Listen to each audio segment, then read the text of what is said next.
All right. We've got a few new people here today.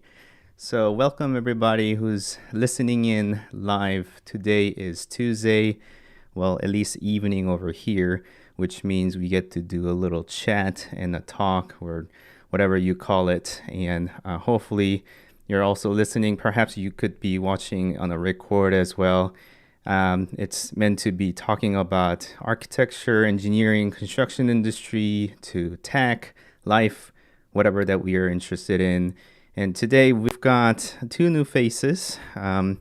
First one on the left is Mary Claire, and then next one is Brooke. And we have a pleasure of having them on. And we kind of had to switch. Ted is unfortunately not with us today, but I'm joined by two new people who are going to be full of interesting stories or thoughts that they can share. And hopefully, you guys get to ask some questions too. But they're up and coming, I must say, in the similar industry as we are. And, you know, I kind of wondered myself what it was like when I first started off right after school and starting at a new job. I'm trying to think how it was. I have a vague or faint memory of it, and hopefully, they are able to just kind of what it is like to start off. And first, why don't you go ahead and introduce yourself, Mary Claire? Okay, thank you, Joseph. Hello, everyone. My name is Mary Claire Zimmerman. I am originally from Augusta, Georgia, and I'm a recent graduate of Clemson University. My degree was in architecture, and I finished with a bachelor's. And I recently was hired by Joseph's firm, MJM Architects in Not Nashville. not my firm. It's a company that I work at. Let's put it that way. Exactly. Um, and I was hired as a project coordinator, and I am blessed with Joseph as my mentor at this firm. So I think I can offer an interesting perspective, kind of being his new prodigy. Perhaps what it is like to be mentored by me. We sit quite close by too, so she gets to be right in front of me, and she may be able to tell you what it is like to be sitting right in front of me. Anyways, why don't you take it away, Brooke? Can you kind of introduce yourself as well? Yeah, of course. So unfortunately, I'm on a different floor than them at the same firm. But my name is Brooke Blankenship, and I am currently still studying interior architecture at the University of Kansas. So I'm kind of in a unique position. I'm getting my Bachelor of Interior Architecture, but I will go on to get a Master's of Architecture and hopefully become a licensed architect eventually. But my role at the firm that Joseph and Mary Claire are both working at is an intern right now. So very exciting. And I kind of get to jump around and work with everyone a little bit right now. But I'm also from Southeast Missouri. So kind of close to Nashville, but still a little bit away. It's actually first time I've had people who are from same city region. They always had some meaningful time difference, whether it be 1 or 2 hours ahead or after me. So it's good that we are all sitting in the same time zone and we can just have a good Yes. conversation. Um, so how long, Mary Claire? How long have you been with MJM Architects? I have officially been with MJM for 1 month. I'm very new. I'm newer than Brooke, who is an intern, and it has been a really wonderful time. I've already learned so much more than I ever imagined in the past 4 weeks. I'm new to Nashville, and I'm very new to our firm. Yeah. It has been What about Brooke? How long have you been with us? So I've been with MJM for 3, almost going on 4 months. So quite a while, and I'll be here till December. As far as Nashville as a city goes, new to living here, but my sister lived here for several years, so I kind of got to visit a lot when I was younger. I see. I mean, considering the fact that I only have been, this is my third year in Nashville, so um, there's a good chance you might actually know things much better than I do.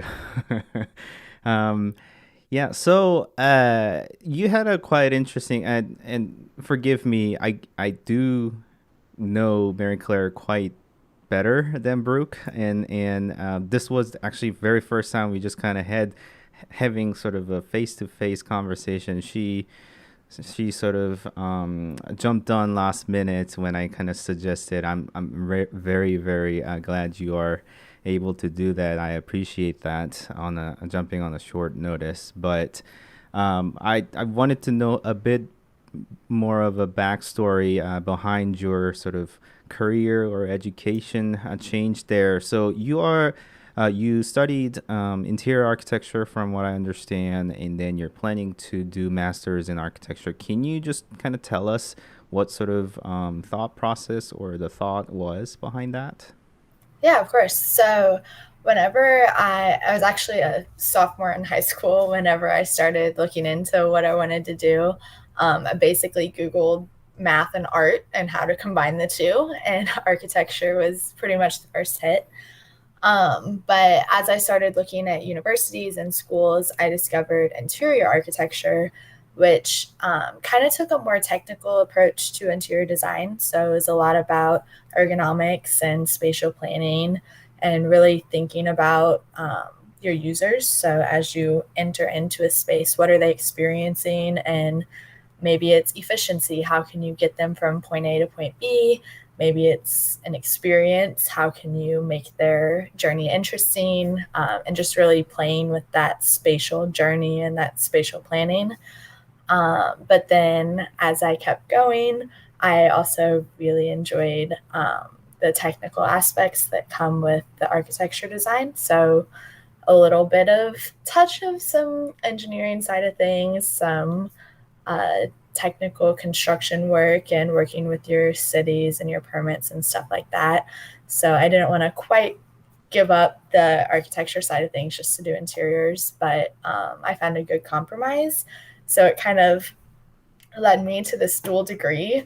It's very unique, and I've only met a handful of people that are practicing both at the same time, but I'm hoping to do that. So that would be an license as an interior designer and an architect. So we'll see how it goes. I still got a few years ahead of me, but that's the goal. That's the plan, yes. Yeah, that's the Absolutely. plan. Yep. I mean, it's an interesting take because there was a point of time I kind of started off as architecture in general, and I think it was after second year I had to turn in a portfolio to school to get basically accepted. And everyone was going to be accepted, but we needed to just kind of turn in a portfolio to a department that we want to go in, either architecture, interior design, or landscape design. And I kind of had a little thought, maybe because I actually enjoy a lot of detailing, I figured I might actually be better off doing interior design. But one of the professor just kind of explained, saying, if you're an architect or if you practice architecture, then you can do a bit of interior design and you can do a bit of landscape design and a lot of architecture. But if you're in interior design, you'll probably just get stuck with interior design only. And that just kind of like made me think, okay, well, if that's the case, then I can still go to architecture and do interior design. So that was sort of my line of thought in making decision to go into architecture school. And perhaps some students may be watching this thing and perhaps have some thoughts behind it.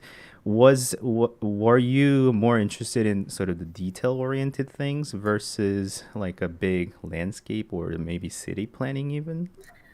So I'm kind of a combination, but you definitely brought up a good point. I think a lot of students feel kind of restricted by the interior design side of things for no reason at all. I think most interior designers, we receive a great education. You learn all about the spatial planning. You can do very much a lot of what the architects do, but just because of your title, you're kind of restricted to, I don't know, a lot of people end up in smaller industries or doing residential and stuff, and you don't quite feel like you get to explore all your potential.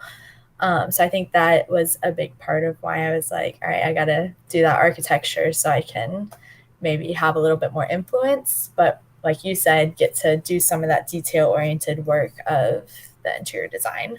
So I'm kind of a combination of the two. I like the overall pictures and the conceptual schematic side of things, but if it's a place or a project that's near to my heart, I definitely want to get to impact some of those smaller details that come with interior design. Nice. Any thoughts on that, Mary Claire? Did you always sort of decided to go architecture and just kind of continued on? Um, I well, first of all, I think interior architecture is very, very interesting, and I have never come in contact with that degree. Just at my university and surrounding universities, I had never really heard of it. So when I met Brooke just a month ago, I was enthralled by her major. Um, and I have so much respect for that dual-sidedness of being a registered interior designer and a registered architect. I used to have a boss who was a female, and I looked up to her as one of my mentors, and I still do at an old internship a few summers ago. Um, but as for kind of my background, it was similar to Brooks in high school. Um, I remember taking this personality kind of degree test for entering college Hmm. and knowing how interested I was in mathematics paired with like my creative side. I wanted to find something that would kind of bring those two together in unity and So the continued theme is mathematics plus creative art side mingled together and creates architecture. Is that is actually a lot sort of better reasoning than mine. I'll share mine actually. I was always interested in art, and I could probably draw better than anybody else, is what I kind of felt like. I was somewhat good at math, but that wasn't necessarily what I was aiming for. I just wanted some sort of design field. And I wanted to do industrial design, but industrial design wasn't offered at the school that I was accepted. And then I just didn't know what sort of design I can do. Graphic design wasn't even offered. So, I just clicked on the drop down menu. I started from the top, and I actually didn't really speak English all that well. So that's another thing. I looked up the first thing that popped up, which was agriculture, and that was not what I wanted. So the next one that I looked at was architecture, and then, yeah, that sounds interesting. So I stuck with it. So it wasn't necessarily art plus math. It was just a pure alphabetical order, and agriculture was ruled out. Therefore, I decided to do architecture. Agriculture and architecture can be very different. Yes, So yes. I at least understood that part, and I good. just kind of stuck with it. I guess, yeah, the part of art mixed with math and sort of reasonings and thoughts, thought process behind architecture and the functional portion of what in the technical aspect of architecture really just kind of drew me in. And I till this day, I'm very I would say tech oriented than most of people. So whether it be software, hardware, that really just interests me. So which kind of leads to next question. So in school, what sort of software or skills were you taught? I mean, about 8, 9 years ago when I was being taught, there were several softwares and things that we were taught. I'm sure it's very different. I went through the era of everyone going from paper to digital, and just like a birth of rendering portion. Like if you were doing renderings, it meant that you're the coolest kid in the room. But how is it like nowadays? I don't get to teach at a school, so I don't know how it is exactly. Could you start, Mary Claire? Oh, yes, of course. So in my studies, at least at Clemson, even early on, our freshman year, we were introduced to Rhino. And then kind of following Rhino, we moved into AutoCAD products. And by sophomore year, we had gotten into very minor rendering. And that idea that you had almost a decade ago of the cool kid in the room was the one who could render, that kind of still applies, at least to my class. Most the most respected student who I graduated with was the one who could create all of these video renderings, like these unbelievable Fly um, through or walk through. right, exactly. That's what flyovers, and they still have the most respect, I would say, at least at my university. I don't know about Brooke's Yeah. idea. How was it, Brooke, for you? So we were probably a little different. I go to the University of Kansas. I don't know if I said that earlier, but our freshman year, at least for first semester and most of second semester, everything is taught by hand. So they teach you how to do your hand drafting, all of your 3D views, everything. I am blanking on what it is called, but there was a method of taking a plan into the 3D that was like bouncing Perspectives? lines.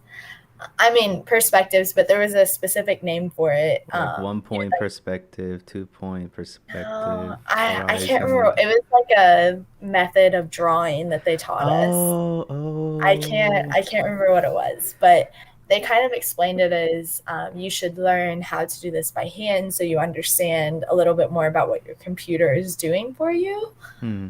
Maybe so you have more respect for it, something like that. But then after that, we focused or were encouraged mainly to use Revit for our projects and everything. We did not have, I think we had one software class, but it was super basic. So most of the software was taught on our own. Um, but very similar. It was mainly Revit with Inkscape, or I personally use Lumion for most of my renderings. And whoever could render the best was most likely the most respected. Mm-hmm, Um, mm-hmm. Lots of fly through videos and stuff kind of became a thing once virtual presentations my sophomore year because of COVID. That I guess it kind of helped in a way because we weren't just printing out posters anymore. So our final presentation was a slideshow on Zoom like this, and we could show those walk through, fly through videos and talk over them as they were going through and stuff. So that definitely became a lot more popular and a lot more respected, as you kind of mentioned earlier, Mary Claire. Interesting, because obviously I didn't go to school during COVID, so I mean, I was in because this was back in when I was in Miami, so I was in flip flops and shorts. Obviously, I didn't do presentations in flip flops and shorts, but I was just walking around campus, just late night, all nighters, doing models and physical I had models. my fair share of late all nighters. Yeah, I of will say course, it that. it is just all across, apparently nationwide and Hmm. internationally. Everyone just takes pride in taking all Yeah. nighters and just staying up late. I just hate that like trash truck in the morning and the sprinklers going off. It just gives me Yeah. headache. I don't know why. What it is about that. It's just whenever Yeah. I hear them still until this day, it just kind of makes me look a bit Mhm. nauseous. I don't know what it Yeah. is. It's just Mhm. yeah, I don't know. The worst is going on like night 2 of no sleep and going down and the vending machine being out of order. And you're like, I just need something. yep, Like, that's all yep. I need. You're just like, oh, please. Like, please, food. Yeah, give me There, something. there Uh, were a few too many times where our campus parking would start ticketing our cars as the sun rose after we had pulled an all-nighter, and it was honestly the worst start to a day of presentations. Ugh, Well, it's rough. if you guys have the viewers either listening in or later in the recording, if you guys have horror stories or interesting stories about your all-nighters, I'll be up to hearing it. It'll be very, very interesting if we if we hear all these sort of stories.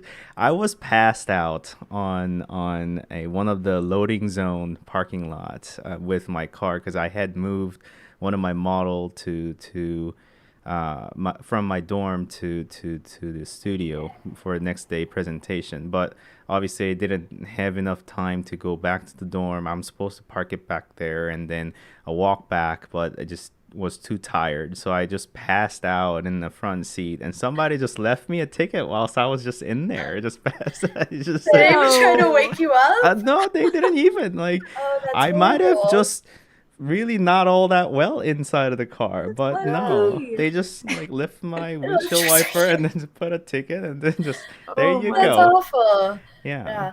I think my worst was probably second semester freshman year. And I went in at like, our final presentation was on a Wednesday. And I went in at like 10 a.m. Sunday. I stayed like Sunday, Monday, Tuesday, and I think I went home maybe once or twice in those times. Like it was horrible. But Mm. like Tuesday night, Wednesday morning, our presentation was Wednesday. One of the girls in my studio, our whole studio was still there, and she kind of like looked up and she looked kind of shaky, and I was like, oh God, this doesn't look good. She collapsed. She fell out of her chair. We had to call the ambulance. The EMTs, everyone came in. Like she'd hit her head on the way down and everything. They carried her out on a stretcher at like 3:30 in the morning, and they told us, they're like, have you, like, when's the last time you guys ate? How long have you guys been here? Asking us all these questions, and we were just answering them. We're like, I don't know. But eventually they left. She went to the hospital, and her partner went with her because it was a partner project. And the rest of us just kind of looked at each other and were like, all right, let's keep Carry going. on. Yeah. So we kept going. I went home at like 8 to change, and I had to be back by 9 for my presentation. And then I had a physics final at 1, and the girl wasn't there. And our professor was like, wait, where is she? We're like, she's in the hospital. Like, I don't know. Yeah, so that was probably my best all-nighter situation. Oh, wow. Wow. Yeah. I actually have a couple of stories, but obviously people want to hear a different topic than what my all-nighter story is.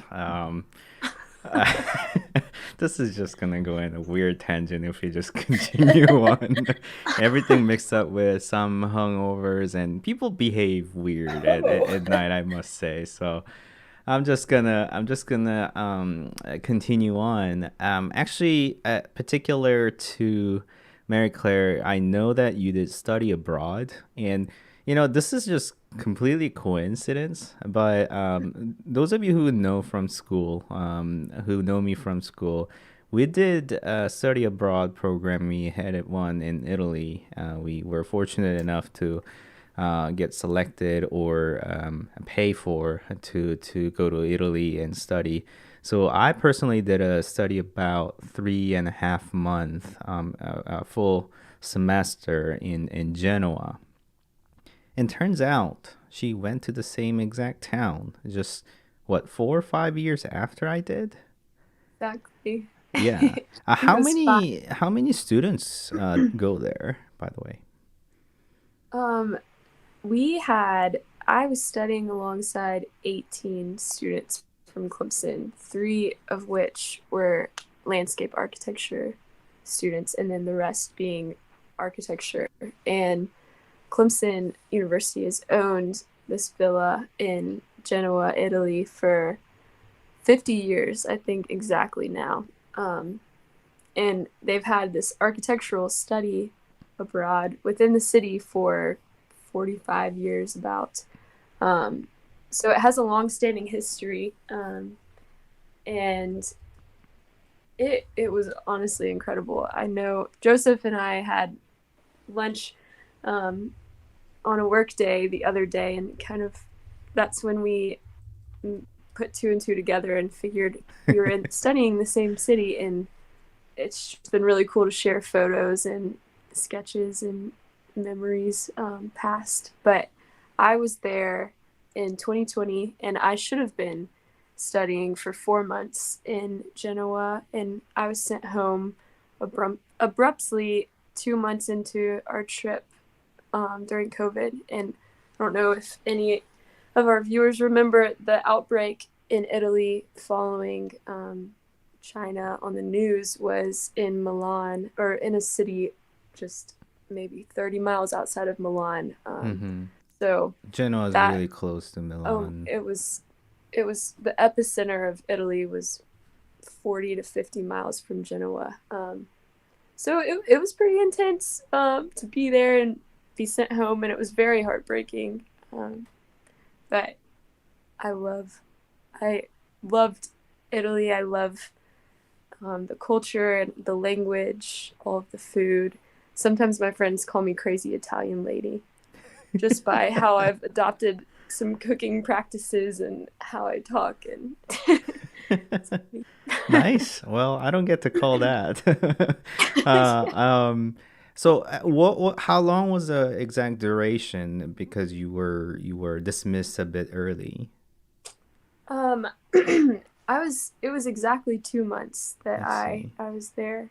I was in Amsterdam on, we had kind of a spring break time of a week where we were able to go on some like Your own personal, trip, yeah. right. And I had a friend come from Clemson. My best friend actually traveled and met me in Barcelona, and we went to Paris and Brussels, Belgium, and then ended in Amsterdam. Interesting. And So you that's went when, all the way there. right, it was a this northern trip, and right when we had been in Amsterdam for maybe 2 days, COVID really started exploding in I Italy, and see. they canceled our trip very, very quickly with no warning. And 3 days later, we were back in the U.S. So it was very intense. There were travel bans being set in as I was in airports in Germany, and it, Wow. it ended Wow. up being a nightmare to get back into the U.S. Yeah, I mean, when I traveled, um, before we got to Italy, we actually traveled a couple of countries, and actually we went in that order. So from Paris to Barcelona, and then we traveled into Lyon, I want to say, and then no, it was the other way. We landed in Barcelona, did Paris, and then Lyon, and then train to Milan and Genoa. So that's how I made our trip, and a couple of people went north, or northeast. So Germany is a couple of people who went. I think after spring break, I went to. It might have been during that I went to Napoli, just as a individual trip. But yeah, Harry Chu, he's regular viewer of my channel. Is he's saying Amsterdam coffee shops is thumbs up. Is that what you have experienced for a short while you were there? Oh my goodness, it was incredible. I mean, we well, we had he okay, now I see his reference. I have a funny story Oh about yeah, the they sell something else coffee at the shop. coffee shops. Right, That's right. right. Now, okay, Uh, now I click. So, sorry, Harry. I Actually, just missed that reference. Okay, it took me a minute, but I do have a funny story go about, ahead. Yes. I'll summarize quickly. But in Barcelona, in the early days of my best friend visiting, she just out of having no cultural awareness and having never heard the phrase coffee shop in Europe, having never been to Europe before, she entered this clothing store and asked for recommendations to coffee shops.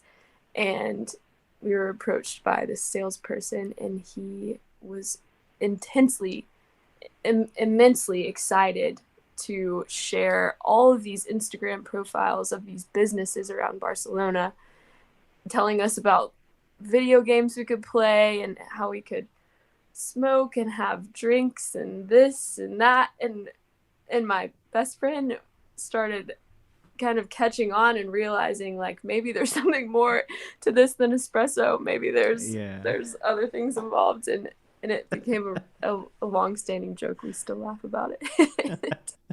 And we also never visited. We went and found espresso, but I see. Well, I'm sorry that I kind of left you out, Brooke. Do you have any international experiences? Yeah, perhaps. Unfortunately, as far as my schooling and education goes, this past May I had my third attempt to study abroad canceled due to COVID. Oh yeah, that's right. Yeah, so I being see. Yeah, you're in the right in the middle of it. Yeah, I'm like a little bit behind Mary Claire, so she went for a little bit, and I just keep getting missed. Right. I have gone abroad before, just on my own. Right before I started college, I took a trip to London and Paris, but that was my own travels, and me and my sister took a trip, and I loved it, and I have the travel bug. I've been trying to make it happen ever since, and just is not working out for me right now. So what did you see in London? I'm curious. It was I actually would love to move there if I get the chance. I have two cousins that live there right now. So, oh my God, this was like 6 years ago. Wait, So, two cousins doing what? What are they studying? so one is, they're older. So they're both, one of them retired very early. He was an actuary, I believe. And he invested some of his money really well and got to retire pretty early. How do I do that? I know. I'm like, please share your secrets. I need this. But the other one is working in public health care. So he's still going at it and still working and stuff. But they kind of embraced me. I got to stay at their home and everything. It's like it was 8-minute walk from like Westminster Abbey and that whole area and stuff. So it was right in the middle of everything, Trafalgar Square, all of it. I got to go to a play. I went to the Ivy Club. I got to have dinner there and everything. So I got a very, very VIP experience, and I was very blessed to get to do that. But yeah. I had you might not have known, but I lived in London about 5 years before coming to Nashville. My wife is a Korean British, so she's basically British version of me in a sort of woman form, if you would. Yes. Yes. So we got engaged and we got married there. And now we had two children. So I have some experience with London. Obviously, I'm nowhere close to retiring. So going just to London doesn't mean that you get to retire early. No, that's not true. For sure. Yeah. Yes. But I pretty much depleted all the funds I had and returned to the States with that's what I've heard. But that's what I've done. I know. I need to get in touch with you, though, because that is definitely my dream. I would love to at least experience living there. I fell in love with it. I was there for 3 weeks, and I've been wanting to go back ever since. So. Yeah, so Mary British, and then just live there. We'll see. Fingers crossed. Well, a little tip there is since public healthcare is free or supposedly free, so if you have children, you don't have to pay anything. So interesting. Have them before coming to the States so that you're not sitting on a debt. My brother just had a baby here, so I'm not exactly cheap. Yeah, that's a pro life tip there. That's what we've done. Were you welcomed as American? That's something I want to ask. So I personally felt very welcome. I went to London and then, like I said, Paris and Versailles. So I went to France for a little bit. In both places, I felt very welcome. Everyone was awesome. I did go right around or after the time that President Trump had been elected and stuff. So there was some political like jargon or jokes or just questions that were asked and stuff. But I was other than asked, yes. that, yeah, other than that, it was pretty welcoming, and I felt so comfortable, and like I said, I loved it, and I want to go back. So Yeah, I try to always imitate British accent, but apparently it ain't I good wouldn't want enough. to offend anyone like that, so I don't Right, even and try. my wife just like nah, nah, no, No, no, not no, it. and then her accent gets thicker. Yeah. um, It's like a uh, retaliation. yes, absolutely. And Harry is actually asking, what technologies are they teaching in school? So I think he's referring to not just like the software that I had asked, more of what are sort of because school tends to kind of try out sort of the cutting edge technology stuff. In my days, some of the classes were teaching Maya to be more sort of, kind of goopy. What do you call it these days? Zaha Hadid type of stuff, so that you're playing with the vertices and then these sort of fluid sort of geometry that you make for architecture and sculpture type of thing was a thing, and it was like cool. Obviously, the rendering was cool, but sort of this fluid geometry was organic shape was cool. Other than flyby and fly through rendering animation, what was considered sort of cool? Like, what about 3D printing, VR, any sort of other things that I'm not aware of? I know for us, which granted, the technology side of things really exponentially grew in the last year and a half with COVID because our freshman courses all of a sudden had to adapt a lot earlier to that. So I think they're growing, but we had a huge robotics section with robotics, 3D printing, laser cutting, all of that. 3D printer wise, we had a ton of 3D printers on campus, and it's pretty much free. You have to pay for the material to print your stuff and everything, but other than that, it's free to you, and they get to go in and they show you how to use it and walk you through it and everything. Um, Software technology wise, I think the most like cutting edge thing I was personally taught was 3ds Max. They kind of took us through that and were really showing us to get more of those realistic, like almost animations and like organic shapes and realistic side of things, which was pretty cool to get to. And I feel comfortable enough to open it and sort of get used to it, but I definitely would need more instruction or get to play with it a little more before I could do something that was worthy of being used. I see. What about you, Mary Claire? Clemson was similar in that we had a lot of access and assistance with 3D printing, laser cutting, and we had a CNC machine. We had a completely accessible wood shop within our studio with many tools, more than I can imagine, and we were able to Very even dangerous tools. I'm still like right. fearful of it.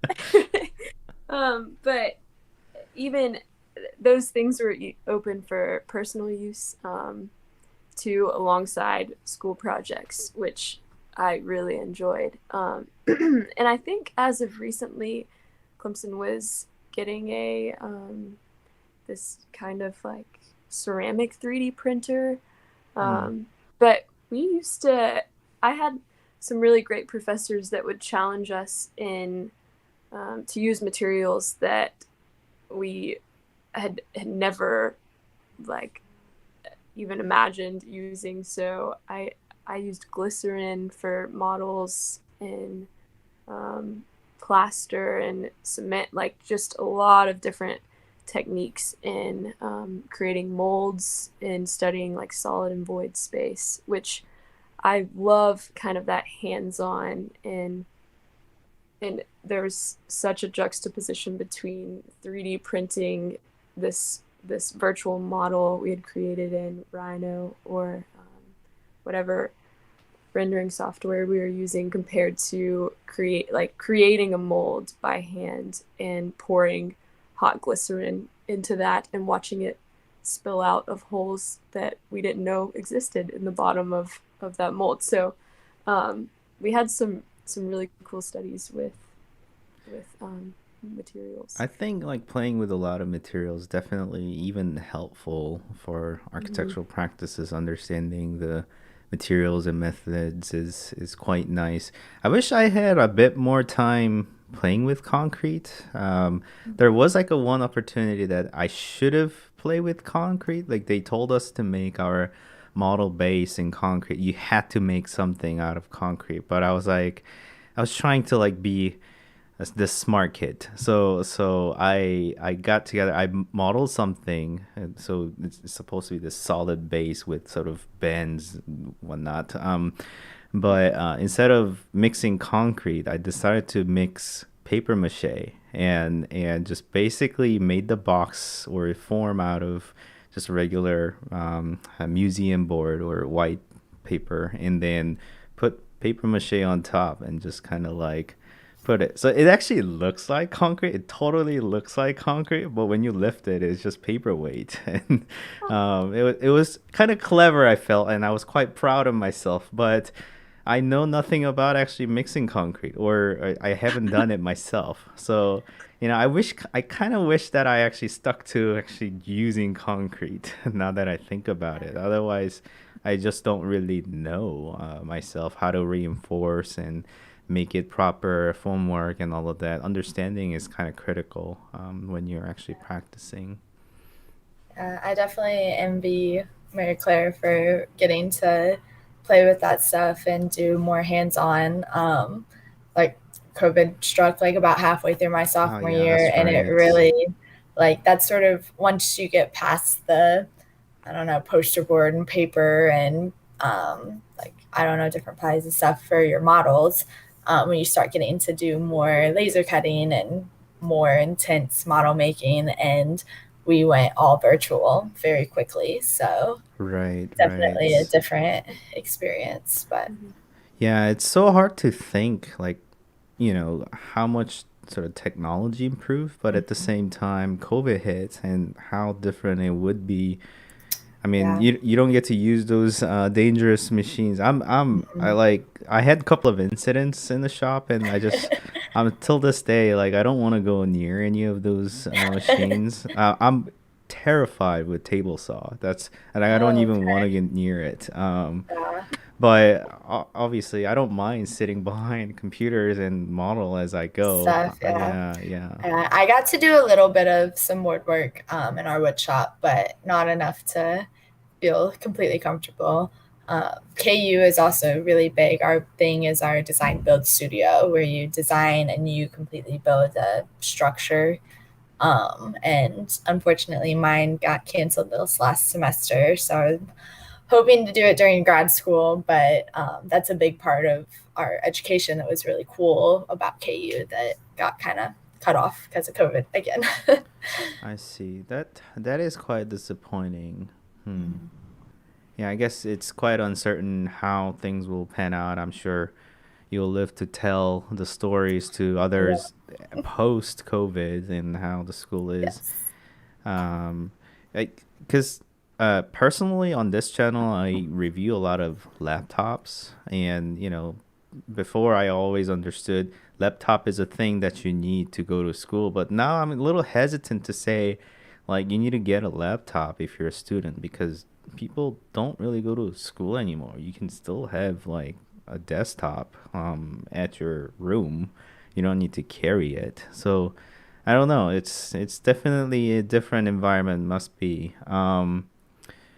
Harry, we did kind of talk about why architecture, but he did ask something like, what's your favorite memory, or what had you get into it? So I actually wanted to touch on this a little bit because I personally, like I said, I had no idea what architecture was until I flipped down through the drop down menu and looked at agriculture and architecture. What is that? And I struggled to spell it.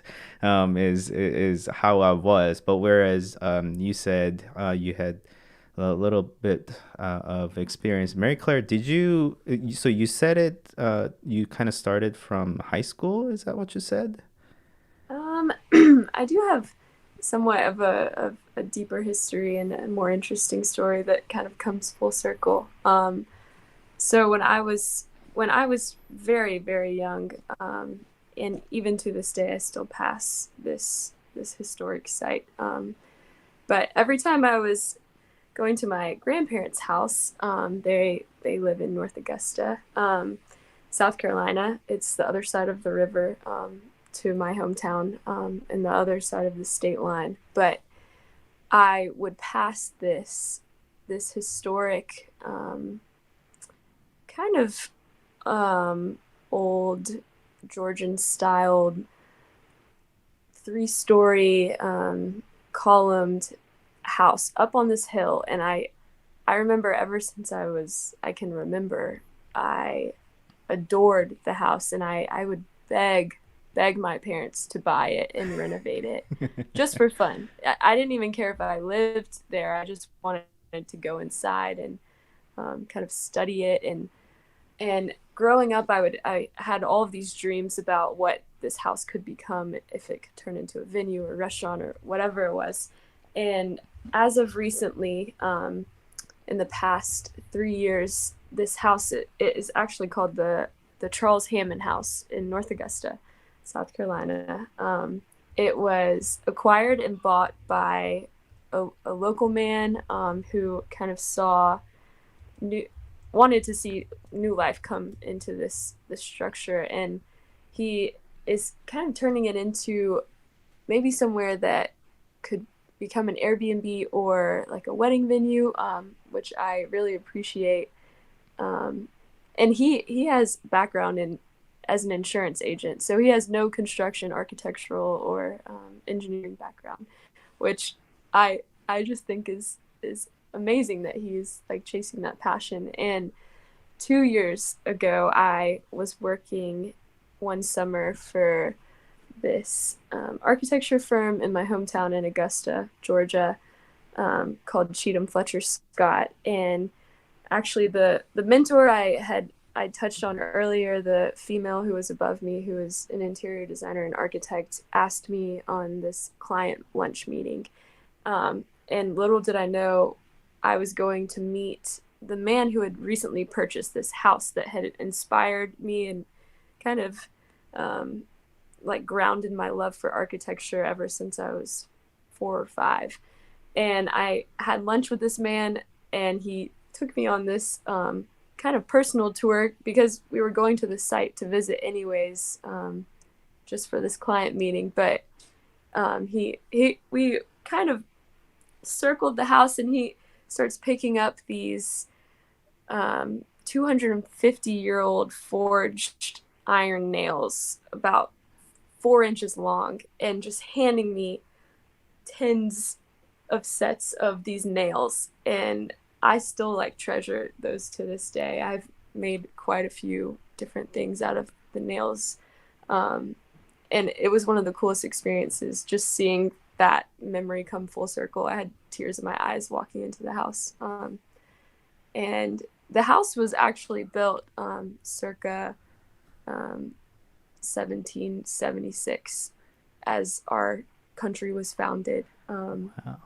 So it is quite a house. And even now, as I go and visit my grandmother still at the same house, I pass it and just say hi. Pass by and say hi.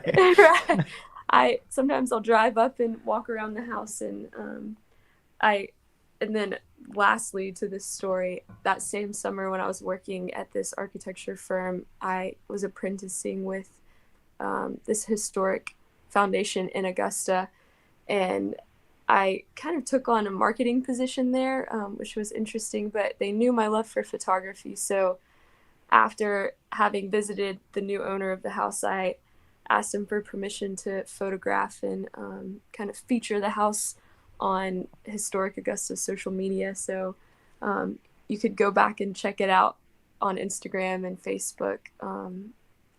The organization was called Historic Augusta, and I was able to feature quite a few projects around my city, but that was definitely my favorite. I'm gonna leave your Instagram handle on the chat, and I just got a notification saying that we have 5 minutes before the Google expires on us. We actually set up another meeting, so in a few minutes. Actually, do you mind jumping on that call instead? We'll just jump on. All right, I'll hop off, and then I can actually join 2 sessions at once. So let's try.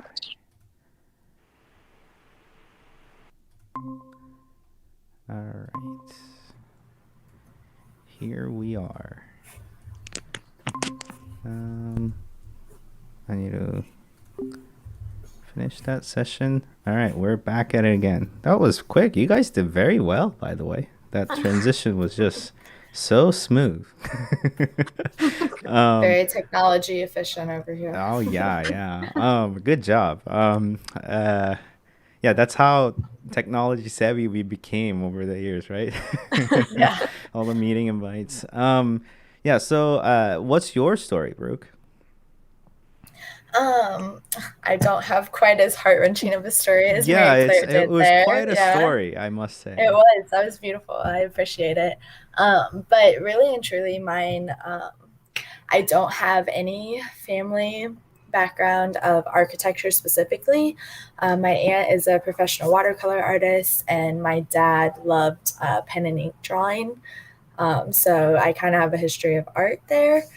But just as I got into school, once again, that combination of math and art, and I kind of, this is weird, but I kind of viewed myself as like a jack of all trades type person. So even in art, I was never going to necessarily be the most amazing creative, like insane Picasso person. And math, it wasn't like I just instantly got everything I tried. I had to work hard at it, but I genuinely really enjoyed it. And even writing, I love to read. I've done that my whole life. I love to write and stuff. So I just never really knew where I fit in. I was like, I don't know. Like everything seemed too constrictive of different things I wanted to do. And so when I started looking into options and everything, architecture really seemed to encompass all of those. I got to every project you do, you kind of become a little mini expert on a new thing. Mm-hmm. So just with school, I worked for a nonprofit organization called Foster Adopt Connect. So I learned all about the foster and adoptive world and community and all of those processes and stuff. And then I turned around and did a co-working space, and I researched and I learned about co-working.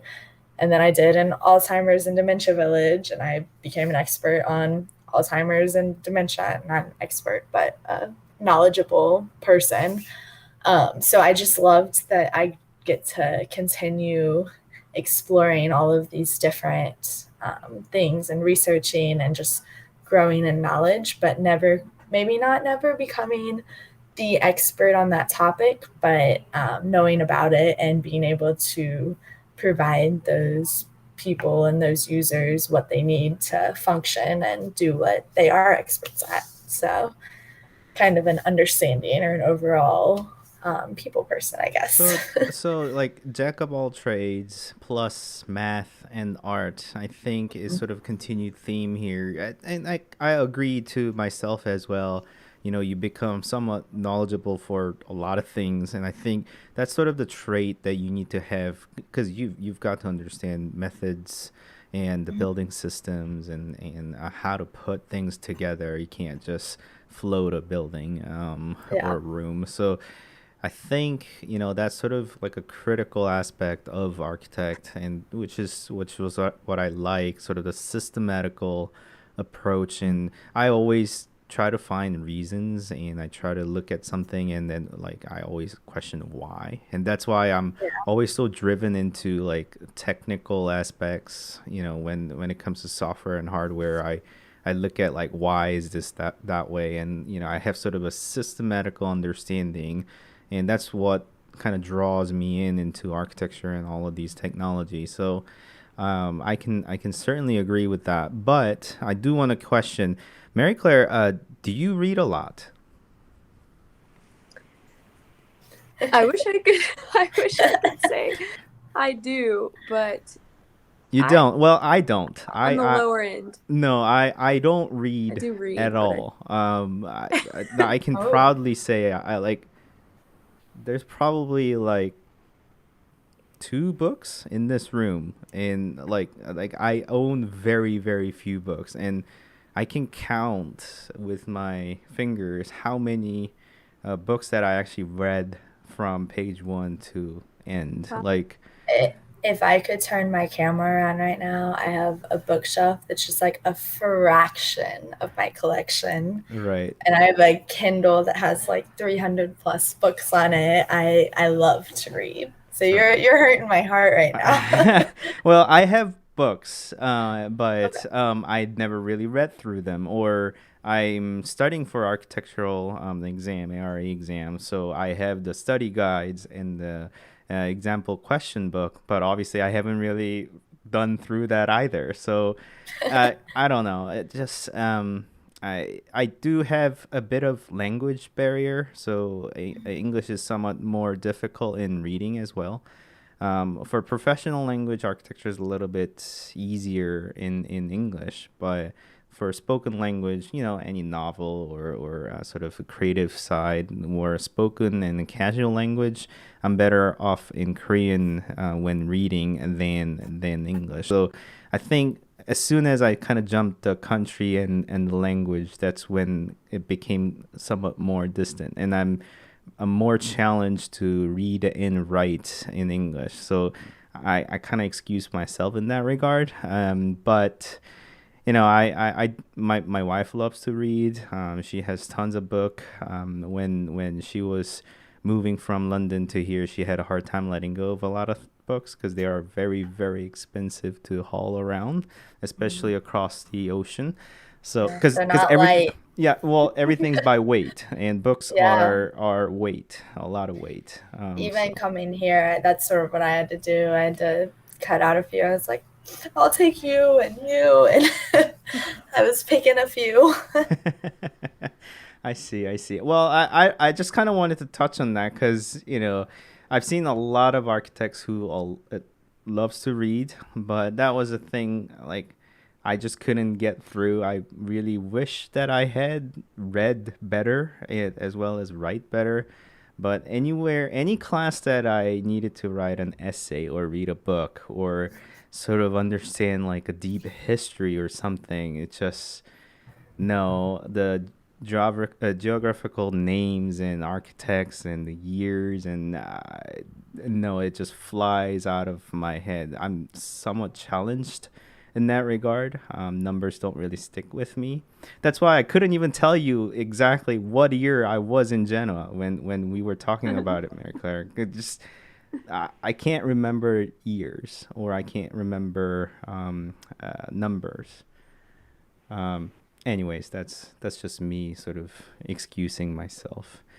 I will Uh, say for books though, I feel like it's a very personal thing and you just have to find a genre or a specific one that clicks with you. I hated reading until I found a specific book and after that I was sold. I was like, this is the best thing ever. It's a movie in your mind. the last book that I read through voluntarily of the entire thing was Harry Potter, and oh yeah. that was in Love. Korean. I never read it in English, and I also Uh-huh. I also forgot all the characters' name. So That's that's okay. another thing. Like I can't remember those names. Mhm. I know the story, but I don't remember the names. I don't know. That's just Well, me. that's an all-time favorite. So you're off to a good start. And that was my last book. We are at the top of the hour. So we spent a good 1 hour. It just seemed to just kind of have went by very quickly. Usually here's where we kind of wrap up, unless we have, other things to say, or we can just kind of carry on. But was there anything that you guys wanted to talk about? Any questions to me or viewers or anything like that? I wouldn't say I'm an expert, but I have some experience in architecture, as well as, I try to be somewhat savvy in architectural technology. I kind of title myself. I understand that you guys don't really watch my channel or anything, but I kind of call myself as a architectural designer, because I'm not an architect yet, and also technology enthusiast. So I try to like bridge to the two. So when it comes to rendering or doing 3D modeling, I try to do a lot of software tutorials. I'm somewhat experienced in that regard. Did you guys have any questions or anything that you want to ask me, perhaps? Put me on the spot? I have kind of a generic one, but it's a two-parter. So, what would be your like ideal dream world project, and what softwares would you use to draw the construction documents and the like renderings and the client design stuff? Interesting. I got that first question from Mary Okay. Claire before, actually. Okay. When we sat down on a mentor lunch, I asked her a series of questions, but she actually asked me this question too. What's your sort of dream project? It kind of made me think, but I don't think I have one per se. But I definitely do appreciate detail-oriented work. I love figuring out how bolts and nuts are kind of put together, as well as, just I do enjoy. I don't know how many people do this or enjoy this, but I love drawing details. That's one thing. And I love repeating them. So doing detail oriented, and that's why I was always leaning towards interior and more smaller scale than larger scale. I don't really enjoy landscape and urban planning type of like larger scale all that much. I like to put things in the order, and when things get bigger, things quickly get out of hands. So I'd like to have less tolerance and more detail. So I want to say something small is sort of my dream project. And when it becomes small, the software of choice would probably be SketchUp to model it. But when it comes to construction drawing, I must say Revit is easier. Those two softwares are my main sort of go-to in terms of software knowledge, as well as just what I use day to day. I use about 50/50. Yeah, I would use both. And then when it comes to rendering, I typically have been using Enscape, and that's what I promote on this channel too. But also I have used and I've been using Lumion, and before the days of Lumion and Enscape, I used to use V-Ray a lot for rendering. That when I was in school, doing V-Ray was a cool thing. So yeah, that's what I used to use. But nowadays, I would kind of stick to Enscape for design purposes. Is how I would go about. Did that kind of answer your question? Yes, no, that was great. I did find this. I personally have not used SketchUp, but I know several people that really like it and encourage it. So I think I'm going to have to get on that train soon and start teaching it to myself. Well, just Because like that concrete and paper mache story, people always kind of drove the students towards Revit. But I once questioned the professor, if I can get the same level of drawing off of SketchUp, would you allow me to use it? Or would you allow me to use SketchUp renderings if I'm able to get renderings off of SketchUp that are similar quality as the Rhino that you guys been teaching? And they said, yeah, if the results are the same and if you're able to do that, then spend more time, whatever that you need to do, do it. So I actually stuck with it. So I Yeah. did everything out of SketchUp and also rendering off of V-Ray on SketchUp to do the things that I needed to do. And I never disclose later down the road that I've used those softwares, and they all thought I was using Revit and also Rhino for renderings. But and that was just me really pushing the boundaries of like learning this software. But mind you, I did end up learning Revit anyways. So yeah, but I never actually picked up Rhino. That's another thing. But yeah, I think I like pushing the boundaries, troubleshooting, and finding things out. Self teaching is something that I enjoy, sort of solving puzzles, if you may. Yeah.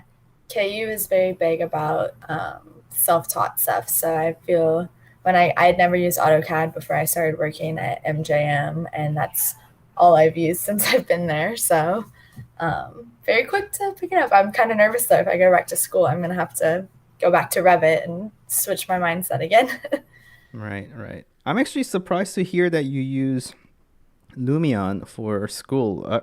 Do they have education? So that was kind of a or a weird situation.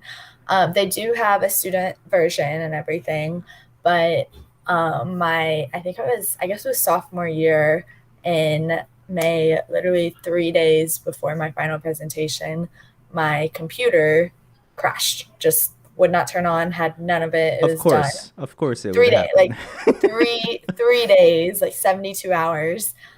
So in that 72 hours, I bought a new computer. It's mid-COVID, so no one is letting you go in stores. So I had to drive to St. Louis and do like a contactless pickup with this warehouse. I was really lucky they even had one in stock. It was the last one in stock. I got the computer, got back, and of course Revit didn't want to install because why make anything easy? So I spent an entire day getting my new computer with the IT guy installing Revit. And when we installed it, it was Revit 2020 or 2021, whichever one was at the time. But I tried to install Inkscape, and Inkscape was not yet compatible with the new Revit. I see. It was a little odd. Like it It was was the in that newest limbo. Revit. Yep, yep. Yeah, it was the newest Revit, and Inkscape like wasn't there yet. So the only option was Lumion. So I taught myself Lumion in literally like 24 hours to Right, do my and you were on rendering. that trial. Okay, Yeah. I see. Yeah. Well, they have a student version, so I got to use it for free. I still have it and use it, but Cool. it was a very stressful few days. I can imagine. I kind of Yeah. have been there, like where my laptop just completely crapped out of me. Yeah. She was Uh, done. yeah, yeah. I guess it just sort of happens to all of us at one point. Just completely gives up on you. Like you're pulling all nighter, but I'm not. Yeah, no. I'm But done. now all of my licenses for Revit, Lumia, all of them expire literally 3 days before my finals. So I always have to reinstall like during finals week, and oh, it's rough. Oh yeah, yeah. That is cool. Oh, Yeah, I, that's why Lumion though. I see. I see. Mary Claire, did you have any question or anything to add? I, for the sake of hearing it again, I was going to ask a very similar question to Brooke, just about kind of what drives your passions in architecture and what you love to do now. I guess if you could pursue anything in the future in an ideal world, like what kind of architecture could you ever move to if it was away from what you do now? Is there anything? I Is don't that know. me? I like learning, so like I don't want to get stuck in one thing. That's definitely a thing for me. I like improving. I like learning. I like figuring things out. That's just in me. It just really deep in me. So, uh, that was how it was for me in school. That's how it was at any of the jobs that I was at. I don't like getting stuck in one thing. I like expanding. I like learning new things. And as I figure out that was the reason for even starting this channel, because I like sharing and I like just talking to people about the things that they know and I know, and we just kind of share information and we can have chats like this. So, as I figure things out, I'd like to share what I have figured out. Not necessarily just because I know better, but just because I like sharing what I know and what I have figured out. And if I'm just stuck in doing details of wall section, then I probably will get bored very soon, and I would like to do details of something else. So, I always find joy in problem solving and figuring things out. I never ask anybody. I just love figuring it out myself. And that's a double-edged sword in terms of the trait, because I end up wasting a lot of time figuring things out, getting stuck in one thing. I can't live past it. But yeah, that's how I am about everything. And there isn't like a one project or one area that I want to focus on. I generally know it is technology related things is how I'm gonna be oriented. I was so big on VR for a very long time, just because I like the technology aspect and things that I needed to figure out what sort of the best method in doing VR in any of the projects that I was working on, like figuring things out again. But then, nowadays I'm doing a lot of parametric modeling for Revit, or I like figuring those things out nowadays. So I don't know, my focus kind of shifts. I guess that kind of somewhat answered your question. Definitely. Awesome. Yeah. I think we wrapped up most of the chats as well. I think we're gonna call it a night here. Um, I would love to have you guys again.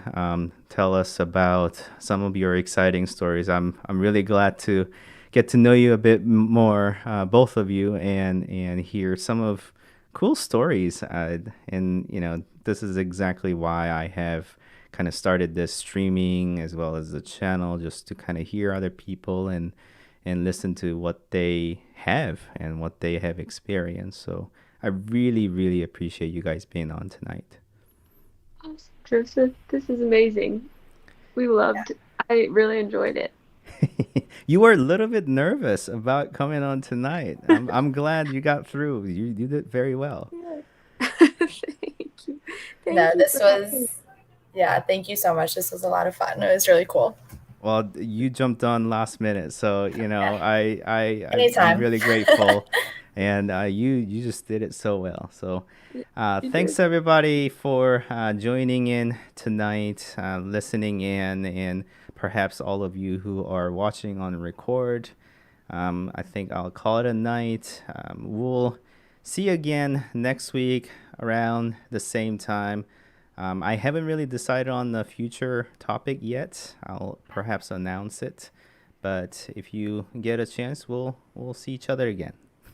All right. Thank you guys. Thank Bye bye. you. Bye. Thank you.